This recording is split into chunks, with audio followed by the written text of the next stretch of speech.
So Remnant 2, the direct sequel to Remnant from the Ashes, drops next week as of this recording, July 25th. Today I want to actually spark a little series regarding covering what to actually expect from Remnant 2. The first thing I want to talk about is the archetypes, the overall classes, the overall builds to expect during this game. And I'm going to pull directly from a recent tweet from one of the devs. And one of the devs actually explained a little bit about archetypes. So the biggest addition to Remnant 2 is archetypes. They basically give players an initial foundation to build upon while still remaining flexible enough to facilitate many different playstyles. So each archetype comes with 3 unique cooldown based skills and a unique set of perks which are meant to represent a baseline build without taking up trinket slots. They also come with a prime perk, which is a game-changing feature that is only available when the archetype is the primary first slot. Then you can also do a dual archetyping, which basically means players will need to determine which prime perk they want to utilize and which to let go. Archetypes come with the added benefit of being an easy-to-understand visual identifier for co-op. So if somebody is playing a medic-based character, then you, as the other player, will know that there'll be more of a team-oriented playstyle. See a hunter, you should probably expect a more damage focused playstyle. This is very run-of-the-mill based things, but I feel like they have took it in a slightly different way with the perk systems and showing how flexible different skills and different players can be with the given styles. And I'll be going into further detail about each archetype throughout the coming videos that will be coming out.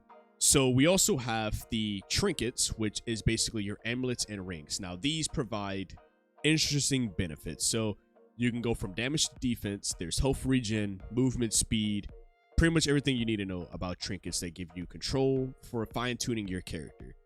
In the original Remnants from the Ashes, they noticed that players gravitated towards damage options. And so for Remnant 2, they pushed for more of a playstyle option to amulets. So then they created a large variation of enhancing rings for players. So instead of it being more of a particular attacking type style of options, they just went with the overall play style options for the trinkets. So depending on your play style, this trinket may or may not work for this character. So then we move on to relics, right? So relics are a brand new addition which focuses on healing. The dragon heart from the original game is considered a relic, but now instead of just the one healing option, players have many to choose from. Different relics can change the way you approach an encounter. One can grant less instant healing, but offer a steady stream of health regeneration over a long period of time. One steals health from nearby enemies, so more like a life steal set. One might even let go of the healing entirely and just give me a shield. There are many relics to discover, so they're basically enhancing the overall play style of how we use relics. So I do remember the original game, the Dragon Heart, you could just boom, pop it, boom, you got your health back. But now they're really showing intrigue and different points of how you can actually utilize your relics. From either A, just having less of an instant heal to a heavy, huge amount of health regeneration over a X amount of time, or just completely life steal. So you pop it, boom, now you can deal as much damage as you can in a given moment to regain that health back, or just get a temporary shield to protect you, so like an extra 200 hit points or whatever is going to be the actual proc for that amount of hit points for the shield. Now we have weapon mods, which is back from the original game. Weapon mods are essentially powerful abilities that are actually put into your primary and secondary weapons, while boss and special firearms have their own one-off weapon mods that cannot be swapped. So by dealing the damage, you eventually build up enough power to unleash the mod effect, which then the weapon mod can be anything from Hot Shot, which is the Remnant from Remnant 1 that infuses your bullets with fire, to crowd control options that give you and your team more freedom and control on the battlefield. So more of a CC option, and activating weapon mods at the right time can make or break an encounter or a boss fight. Now, furthering on with the mods, he also states that the boss and special weapons come with their very own preset weapon mods, and these are typically more exotic and themed to specific weapons. Because of this, boss and special weapons usually have more pronounced strengths and weaknesses, and their unique weapon mod provides behavioral unavailable anywhere else in the game.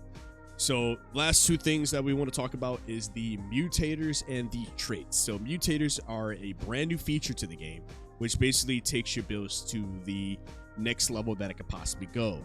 So each weapon, whether it's a primary, secondary, or melee, has a mutator slot. Mutator grants the effects similar to the armor set bonuses from the original game, but mutators can be leveled up by spitting precious materials gained from defeating powerful enemies, right? So once you hit max level or towards ending game, they will end up getting a second effect that basically ties together the whole package of having a mutator mod. Mutators typically affect the weapon that they're slid into, but since you have 3 weapons, you can have 3 mutators. And last but not least, we have traits. Traits in the first game are stat bonuses that increase each time they gain a point, but each character starts with the 4 core traits like Vigor, Endurance, Spirit, and Expertise, which they all focus on health, stamina, mod generation, and as well as cooldowns. And then you have your archetype trait. Now, while standard traits are increased by speccing into them with trait points, archetype traits are automatically increased by simply leveling up your archetype. Trait points are only obtained by actually defeating bosses and finding tomes of knowledge in the world. And of course, the devs want to make this as an incentive to play multiple archetypes, because leveling each to max 10 will unlock the archetype trait, which will then use to be with any build, even if the build doesn't include the original archetype. However, if you use an archetype trait on other builds, you will have to spend trait points to increase their strength, but keep the original archetype to gain a full 10-point trait for free once the archetype is maxed, or mix and match with another build, but spend some points to regain power. It's up to you.